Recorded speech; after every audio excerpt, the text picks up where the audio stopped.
안녕하세요. 저는 전남 고흥 루키농에 농사를 지으며 살고 있는 35살 여성입니다. 3년 전 있었던 집안의 큰 문제로 인해 시댁과 인연을 끊고 남편과 아이와 함께 시골로 내려왔어요. 그로 인해 저희 두 사람의 인생을 다시 한번 뒤돌아보게 되었고, 그 누구의 방해도 받지 않는 평화로운 인생을 살아야겠다고 마음 먹게 되었습니다. 남편은 저와 함께 농사를 지으며 금, 토, 일 이렇게 3일은 할머니, 할아버지들께 한글을 가르쳐드리고 있어요. 원래 저희는 서울에 있는 학원에서 농술 강사로 근무를 했었거든요. 그래서 그 경력을 살려 지역사회의 작은 보탬이 되고 있답니다. 사실 저희가 처음에 시골로 오게 된 이유는 도피의 목적이 컸어요. 늘 남편에게 희생을 강요하던 시댁 때문이었죠. 결혼한 뒤에는 저에게까지 큰 부담을 주었고, 3년 전 그날 그동안 쌓여있던 우분을 토해낸 남편이 시댁과의 절연을 선언했습니다. 말도 안 되는 상황이었기에 저도 남편과 합세해 시부모님 그리고 시누이와 대판 싸웠죠. 그래서 그 길로 서울 생활을 청산하고 고흥으로 내려와 귀농을 한 거였죠. 젊은 인구가 매우 드물다 못해 희귀했던 이 동네에서는 저희를 거의 영웅 대접을 해주시더라고요. 20가구 정도 사는 작은 마을이었는데 동네 사람들과도 친목을 쌓을 겸 농사일도 배울 겸 많이 도와드렸거든요. 노인들만 살던 조용한 동네에 아이 웃음소리가 들리니 너도 나도 할 것 없이 저희를 도와주셨어요. 농사를 처음 짓느냐며 툴툴대시던 이장님도 있었지만 매일같이 찾아오셔서는 무뚝뚝하긴 하지만 이런저런 꿀팁을 전수해주시고 가신답니다. 저희가 농사일로 바쁠 때에는 저희 아이들을 봐주시기도 하고요. 다행히 아이도 그런 어르신들을 친할머니, 할아버지처럼 잘 따라주었고요. 아무튼 남편에게는 8살 어린 여동생이 있어요. 바로 저희가 고흥으로 내려오게 된 이유이자 앞서 말씀드린 문제, 그 시누이죠. 오냐오냐 잘한 탓에 건방지고 버릇없는 생각 없는 시누이지만 제가 보기엔 그 시누이를 감싸가도는 시부모님이 더 문제인 것 같아요. 시부모님이 남편을 낳고 어렵게 시누이를 가졌는데 시누이가 미숙아로 태어나 크게 아팠다더군요. 그래서 과하다 싶을 정도로 시부모님의 그늘 아래서 오냐오냐 길러졌고 점점 기고만장해지며 모든 권리를 당연하게 생각하는 아나무인의 성격으로 변해갔죠. 남편은 어려서부터 오빠니까 양보해야 한다, 동생이니까 잘 챙겨줘야 한다는 말을 듣고 자랐어요. 반항심이 생길 법도 한데 부모님이 동생 때문에 힘들어하시는 모습을 보고는 아무런 말도 할 수가 없었다며 그저 그러려니 하면서 자랐대요. 남편도 사람인지라 사춘기 때 왜 자신만 양보를 해야 하냐고 따졌다가 시할머니 댁으로 일주일 동안 쫓겨난 적도 있었답니다. 그만큼 시누이는 온 식구들의 사랑을 독차지하며 살았어요. 심지어 남편은 부모님이 어린 여동생을 보살피며 혹시라도 경제적인 어려움이 생길까 걱정했고 등록금이나 비교적 학비가 저렴한 집 근처 국공립대학으로 진학했다고 했습니다. 물론 학창시절에도 남편은 늘 뒷전이었어요. 시할머니가 그런 남편을 불쌍하게 생각하셔서 학비나 용돈을 챙겨주셨고 남편은 그걸로 겨우 생활했다고 하네요. 부모의 관심과 사랑이 필요했던 나이였음에도 불구하고 오로지 책임감만을 강요하던 시부모님에게 얼마나 많은 실망을 했을까 생각도 들더라고요. 저희가 결혼을 준비하면서도 시어머니는 시누이 몫에 예단을 따로 준비해야 한다고 하셨어요. 자신들은 필요 없으니 시누이를 가장 최우선으로 생각하고 챙기라면서요. 예, 네 시누이 될 사람이 우리 집안에서 얼마나 귀한 존재인지 아니?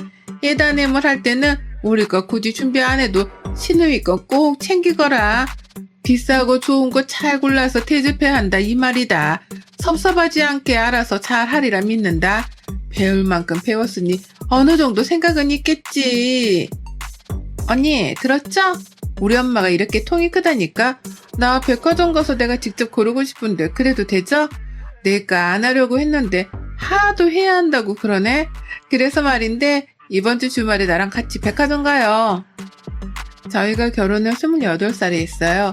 그때 시누이 나이가 갓 20살이었고 그저 어린 동생 하나 더 생긴다고 생각하고 좋은 게 좋은 거라고 나이에 맞지 않지만 명품 가방, 원피스, 화장품을 풀세트로 맞춰주었어요. 평생에 한 번뿐인 결혼식이었고 솔직히 시댁 식구들한테 밉보이고 싶지 않았거든요. 친정이 여유가 있던 덕분에 결혼할 당시 지원을 많이 해주셨습니다. 남편이나 저나 나름 인기 강사여서 벌이도 괜찮았는데 빚 없이 살아야 한다며 집을 해주셨어요. 대신 나머지 혼수나 필요한 건 저희 보고 알아서 하라고 하셨죠. 모든 준비를 차질 없이 다 하고 저희는 양가 어른들의 축복 속에서 행복한 결혼식을 올리게 되었어요. 공교롭게도 직장과 신혼집은 시댁 근처였습니다. 강사로 근무를 하며 외적인 부분도 많이 신경을 써야 했기에 많지는 않지만 약간의 명품 가방, 옷들을 가지고 있었죠. 평소에 옷이나 액세서리에 관심이 많지 않았지만 강사 일을 하다 보니 어쩔 수 없더라고요. 비싸지는 않아도 있어 보이는 그런 것들을 많이 가지고 있었어요. 한 번은 시댁 식구들과 집들이를 하는데 시누이가 집 구경을 하고 싶다더라고요. 아무 생각 없이 구경하라 했습니다. 가져갈 것도 없고 어차피 식구니까 집을 둘러볼 수도 있는 거였으니까요. 하지만 너무 안일하게 생각했던 탓이었을까요? 그게 제 인생 최대의 실수였죠. 그것을 계기로 시누이는 저희 신혼집에 뻔질나게 드나들며 이것저것 빌려가기 시작했습니다. 시댁 형편이 좋았던 것은 아니었기에 매달 저희가 200만 원씩 용돈 겸 생활비를 드리고 있었어요. 남편은 모르는 돈이었습니다. 남편의 길을 살려주고도 싶었고 혹여나 나중에 무언가 말할 수 있는 구실을 만들어 놓기 위함이었죠. 어쨌든 시누이 눈에는 그저 제 물건이 비싸 보였고 탐이 났나 봅니다. 그냥 어린 동생이 언니 것 좀 쓰려나 보다 하고 좋게 넘어갔는데 애초에 차단을 시켰어야 했어요. 한두 번 입었지만 잘 챙겨 입지 않던 옷과 액세서리, 화장품을 종종 주곤 했는데 어느 순간부터는 당연하다시피 사달라고 요구를 하거나 마음대로 가져가기도 하더라고요. 몇 번의 당부의 말을 하며 부탁을 하자 조금 조심하는 모습을 보이긴 했습니다. 그렇게 달콤한 3, 4년 정도의 신혼생활을 즐기다 저희에게 쌍둥이 아기 천사들이 찾아왔어요. 하나도 힘든데 요즘 물가도 높아져서 아이들한테 들어가는 돈이 제법 되더라고요. 시어머니께 양해를 구하고 보내드리던 생활비도 조금은 줄이게 되었어요. 임신 중기가 넘어가니 서 있는 곳자 힘들어 결국 저는 농술 강사 일을 그만두게 되었죠. 아이들을 출산하고 100일이 갓 지났을 무렵이었을 거예요. 대학을 졸업한 시누이가 취업을 했다며 시댁에 100일 파티 겸 취업 축하 파티를 했습니다. 그런데 술을 한두 잔 마시던 시누이가 속이 답답하다며 헛구역질을 하는 겁니다. 기름진 음식도 먹고 술도 먹고 해서 얹혔나 보다 생각했죠. 하지만 며칠 뒤 시댁은 한바탕 폭풍이 몰아치게 되었습니다. 속이 계속 이상했던 시누이는 병원으로 가서 검사를 받았고 임신을 했다는 충격적인 사실을 알았어요. 이미 수술을 할 수 있는 시기도 지나 어쩔 수 없는 상황에 시부모님은 뒷목을 잡으셨어요. 몸이 상당히 마른 편이었던 시누이는 그저 요즘 살이 조금 찐다 생각했대요. 임신인지 꿈에도 몰랐던 거죠. 너 도대체 뭐라고 돌아다니길래 그 나이에 임신이야? 얘 아빠는 누군지 모르니? 내가 그걸 어떻게 알아? 아, 하필 그때 클럽에서 그날 술 많이 마셔서 기억도 안 나는데. 뭐? 너 외박한 그날 말이냐? 그럼 얘 아빠가 누군지도 몰라? 어쩜 이럴 수가 있니? 제정신이야? 집안 만신을 시켜도 유분수지. 시집도 안 간 애가 털컥 임신부터 하고 얘 아빠는 누군지도 모르고. 나도 이렇게 될 줄 알았겠어? 그만 좀 해. 얘는 나오면 될 거 아니야. 뭐? 나? 그래, 낳는다 쳐. 누가 키우냐? 누가 키우냐고. 네가 지금 아유 진짜. 오빠네도 있고 정 안 되면 내 동생 하나 낳았다 생각하고 입양해서 키우면 안 돼? 그렇다고 얘를 지워? 못 지운다잖아. 낳는다 쳐. 정 안 되면 보육원에라도 갖다 주던지. 너 지금 그게 사람으로서 할 말이냐? 내가 너 때문에 정말 못 산다. 아이고 머리야. 시댁은 말 그대로 시한폭탄과도 같은 분위기였습니다.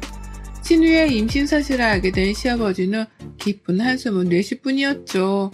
제가 관여할 문제는 아닌 것 같아 아이들을 돌보며 평범한 나날을 보내고 있었습니다. 결국 9개월 정도 후 신우이는 남자아이를 출산했어요. 젊어서 그런가 아이를 낳았다는 사실이 무색할 정도로 회복도 빠르고 아무렇지 않더라고요. 그러다 어느 날 유독 늦게 들어온 남편의 표정이 좋지 않은 겁니다. 여보, 오늘 학원에서 무슨 일 있었어? 표정이 왜 이렇게 안 좋아? 아니야, 내가 나중에 말할게. 생각 정리가 조금은 필요할 것 같아. 일단 지금은 쉬고 싶네. 알았어, 많이 피곤한가 보다. 나중에 이야기해줘. 무슨 일이냐 묻는데도 피곤하다며 대답을 회피하는 남편이 조금 이상했어요. 평소에 퇴근하고 오면 아이들을 돌보느라 고생 많았다며 저녁을 먹었냐고 늘 물어봐 주었거든요. 그날은 유독 기분이 많이 다운되어 있었어요. 며칠 뒤 시어머니를 통해 남편이 왜 그랬는지 이유를 알았습니다. 괜히 저에게 할 말이 있다며 시댁으로 오라는 시부모님의 연락을 받고 친정 엄마에게 아이들을 맡겼습니다. 시댁에 갔더니 시부모님은 저를 유독 반겨주셨어요. 어머니 하실 말씀이 있으시다면서요. 저 친정엄마한테 아이들 맡겨두고 와서요. 하실 말씀이 무엇이죠? 얘는 성질이 급하기도 하지. 다름이 아니라 친성이한테 들었는지 모르겠는데 수아가 낳은 준호 말이다. 니네가 맡아서 키워줬으면 하는데. 네? 그게 무슨 말씀이세요? 맡아서 키우라니요. 준호를요? 우리가 나이도 있고 갑자기 아이가 생겼다고 하면 사람들이 수군거릴 게 뻔하잖니. 시집도 안 간 처녀가 덜컥 임신한 것도 그런데 얘까지 다 했다고 하면 우리 집안을 얼마나 무시하겠니. 그리고 네 시누이 이제 좋은 사람 만나서 새주부 하려고 한다. 금요금에 종사하는 돈 많은 집이라고 하더구나. 너희가 셋째를 조금 일찍 봤다 생각하고 대신 키우렴. 너무 아무렇지 않게 말씀하시는 시어머니를 보자니 어이가 없더라고요. 시누이는 아이를 낳고 그새 새로운 남자를 만나 결혼을 약속했다 하더라고요. 어머님, 지금 하신 말씀 진심이세요? 지금 저희더러 아가씨 아이를 입적해서 키우라는 말씀이세요? 왜 저희가 그래야 해요? 전 그러면 어머니가 키우시면 되지. 어떻게 아가씨 아이를 저희가 키워요? 그리고 어떻게 그렇게 당연하게 저희한테 요구를 하시는 건데요? 준성씨도 알아요? 내가 예전에 준성이한테 미리 말하긴 했다만 답이 없더구나. 그래서 이렇게 너를 부른 거야. 둘 다 배울 만큼 배웠으니 내 말뜻 잘 이해했겠지? 아이를 키우며 필요한 양육비는 우리가 대줄 테니 호적에 올려놓고 너희가 키우렴. 아니 지금 이게 말이 된다고 생각하세요? 아가씨도 입이 있으면 말해봐요. 실수해서 덜컥 임신해서 낳은 아이 부잣집에 시집가야 되는데 걸림돌 되니까 저랑 준성씨한테 떠미는 거예요? 진짜 말이야 방구야 이게? 아니 너무 고리타분하게 생각하는 거 아니에요? 그래도 아이 키워봤으니까 저보다 더 경험 있으시고 그래서 부탁하는 거잖아요. 제가 나중에 기회 봐서 준호 데려갈게요. 진짜 말이 안 통하네요. 지금 데려다 키운다 쳐요. 나중에 언제 이혼 불사하고 사실 나 아이 있다 뭐 이렇게 떠벌릴 거예요? 퍽이나 그 결혼생활 유지 잘 되겠네요. 이대로는 가만히 못 있어요. 왜 떳떳하지도 않은 과거를 저희한테까지 피해 끼치면서 숨기려고 하는데요? 당당하게 만나고 이해해줄 사람 만나면 되는 거지. 예, 너까지 정말 왜 이러니? 어려운 부탁하는 것도 아니고 그냥 둥이들 키울 때 조금씩 같이 하면 되는 거잖냐. 볼 일이 삐딱하게 굴어. 시애미가 하라면 하는 거지 무슨 말이 많아? 우리 아들은 착해 빠져서 내가 말하면 알겠다고 다 대답하는데 너는 버르장머리가 없구나. 어머니, 버르장머리가 아니라요. 이건 경우가 아닌 거죠. 지나가는 사람들 붙잡고 물어보세요.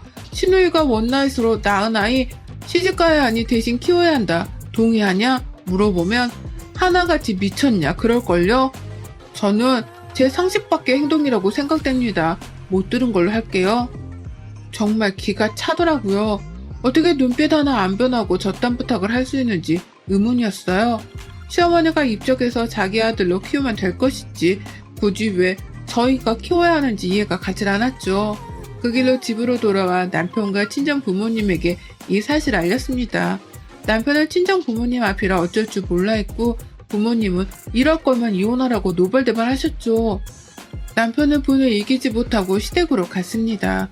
무슨 일이 일어날 것만 같아 저도 곧바로 남편의 뒤를 따라 시댁으로 갔어요. 아니나 다를까 남편은 집안에 들어서자마자 온갖 물건을 집어던지며 소리치기 시작했어요. 그동안의 물건을 모두 토해내듯이 남편의 눈에서는 하염없이 눈물이 흐르더라고요. 도대체 언제까지 제가 참아야 해요? 어려서부터 지금까지 부모님 말씀을 거역한 적도 없고 거역해서는 안 된다고 생각을 했어요. 하지만 수아가 낳은 아이를 저희 보고 키우라니요. 어떻게 사람이 돼서 그런 말을 한답니까? 며느리 보기 부끄럽지 않아요? 책임지지도 못할 거 왜 나와서 괜한 사람들한테 피해주고 그러냐고요. 우리가 그렇게 만만해요? 얘가 왜 이래? 너 대학생 때까지 엄마 말 잘 들었잖니. 결혼하고부터 말도 안 듣고 자기 고집대로만 하고. 너 얘가 왜 이렇게 변했니? 엄마가 말하면 그저 네네 해야지. 이게 무슨 버릇이니? 버릇이요? 말을 잘 들었다고요? 변했다고요? 엄마, 제가 지금까지 참아온 건 수아 때문도 아니고 엄마 아빠 힘들어하지 말라고 그거 하나 때문에 버티고 버텨서 여기까지 온 거예요. 도대체 이 사람 앞에서 얼마나 더 망신을 주셔야 정신을 차리시겠어요?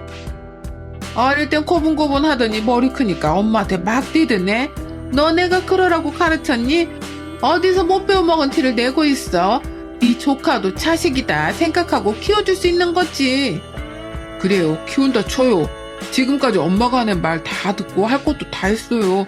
근데 엄마 아빠는 한 번이라도 내 입장에서 날 위해서 뭔가 하신 적이 있으세요? 반대로 생각해봐요. 제가 사고쳐서 나온 애 수아한테 키워달라고 말할 수 있냐고요. 융통성도 없니? 네 하나밖에 없는 동생 잘 되는 게 그렇게 배 아파? 너 내가 그렇게 가르쳤니? 같은 말만 되풀이하며 신랑과 시어머니는 언성을 높이며 싸웠습니다. 그대로 뒀다가는 결론이 나지 않을 것 같아 뒤에서 남편을 말리던 제가 나섰어요. 어머니, 앞으로는 준성 씨한테 뭔가를 바라지 마세요. 아가씨도 성인이고 다 할 줄 아는 나이예요. 자신이 하는 일이 무엇이 됐던 간에 마땅히 책임을 질 수 있는 나이라고요. 일을 못하는 것도 아니고 생각이 딸린 것도 아니고 사지 멀쩡한데 왜 우리가 아가씨 아이를 키워야 해요? 저희는 그렇게 못합니다. 내가 이 집 아들 안 하면 그만이야. 당신도 연락도 없어. 나 오늘부터 이 집 아들 아니야. 그러니 결혼을 하던 어디 가서 애를 낳아오던 알아서 잘 살아보세요. 정말 지긋지긋하네요. 야, 황수아, 너도 잘 들어? 내가 만만해서 너한테 양보한 줄 알아? 양보받고 대우받았으면 그만큼 밥값은 해야 될 거 아니야? 언제까지 엄마 아빠가 네 뒤치다거리를 해야 되냐? 그리고 네 애는 네가 키워. 한 번만 더 억지 부리면 가만히 안 있을 거야. 알겠어? 너희들 진짜 그럴 거야? 어려운 부탁하는 것도 아니잖니. 도대체 왜 이렇게 융통성이 없어?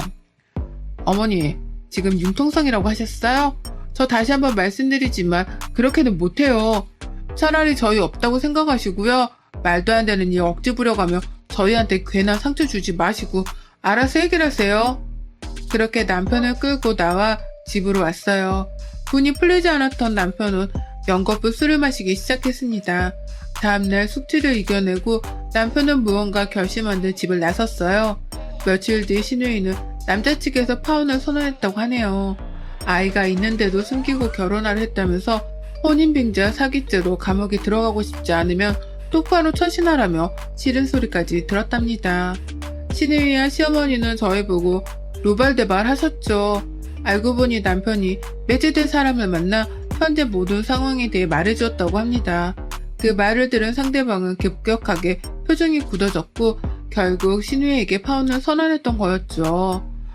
그 남자는 한 중소기업을 이끌며 금융업계에 종사하는 있는 집 자식이었죠. 청첩장까지 나온 마당에 파혼을 당한 신우이는 이런 망신도 없다며 집안에 틀어박혀 있었어요. 웃긴 건 출산하고 나서 단 한 번도 아이를 돌본 적이 없었습니다. 오로지 시어머니의 몫이었죠. 어느 날은 허벅지가 다 드러나는 클럽 의상을 입고는 밤새 술을 마시기도 하고 방탕한 생활을 하더라고요. 가끔은 저희에게 신세한탄하며 여전히 아이 이야기를 하며 남편 탓을 하더라고요. 언니랑 오빠가 얘 키운다고만 했어도 입만 닫고 있었어도 내 인생에 이렇게 시궁창 같지는 않을 거야. 얘 키워준다고만 했어도 되는 문제였는데 정말 너무 원망스럽다. 그렇게 끝까지 이기적이고 양심 없는 신우이와 시어머니의 태도에 질린 저는 남편과 상의 끝에 서울에서 제일 멀리 떨어진 곳으로 떠나자고 약속을 했습니다. 여러 후보지들이 있었는데 저희는 전남 고흥이라는 지역으로 가게 되었죠. 시댁을 손절하고 남편과 아이들과 함께 무작정 고흥으로 내려와 적당한 크기의 전원주택을 샀고 300평 정도의 농사를 지을 땅도 마련했습니다. 당장의 농사 지식은 없었지만 군에서 지원해주는 것과 동네 어르신들의 가르침하에 농사를 조금씩 짓기 시작했어요. 땅 시골로 내려온 이후는 회피의 목적도 있었지만 매번 쫓기듯 괴로웠던 현실에서 탈출해 조금은 자유를 만끽하고 싶어졌죠.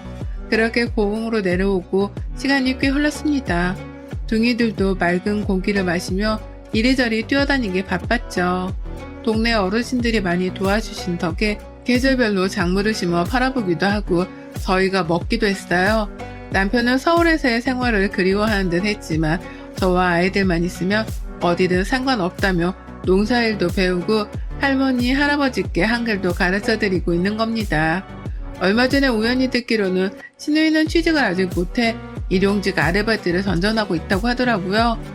가끔 클럽이나 모임을 다니면서 사람을 많이 만나고 다니고 빨리 새 출발을 하고 싶어 해요. 신우이가 진심으로 사람을 대하지 않는 이상 아마 평생 결혼 못하지 싶네요. 남편은 고흥으로 내려온 뒤 심적으로 많이 편해진 상태예요. 오로지 저희 가족만 생각하고 저희만을 위해 살 수 있는 자체가 좋다고 하더라고요. 다른 건 신경 안 쓰고 앞으로의 행복을 위해 열심히 노력할 겁니다. 종종 시어머니와 시누이가 연락을 시도하지만 차단을 해둔 덕에 닿지는 않고 있어요.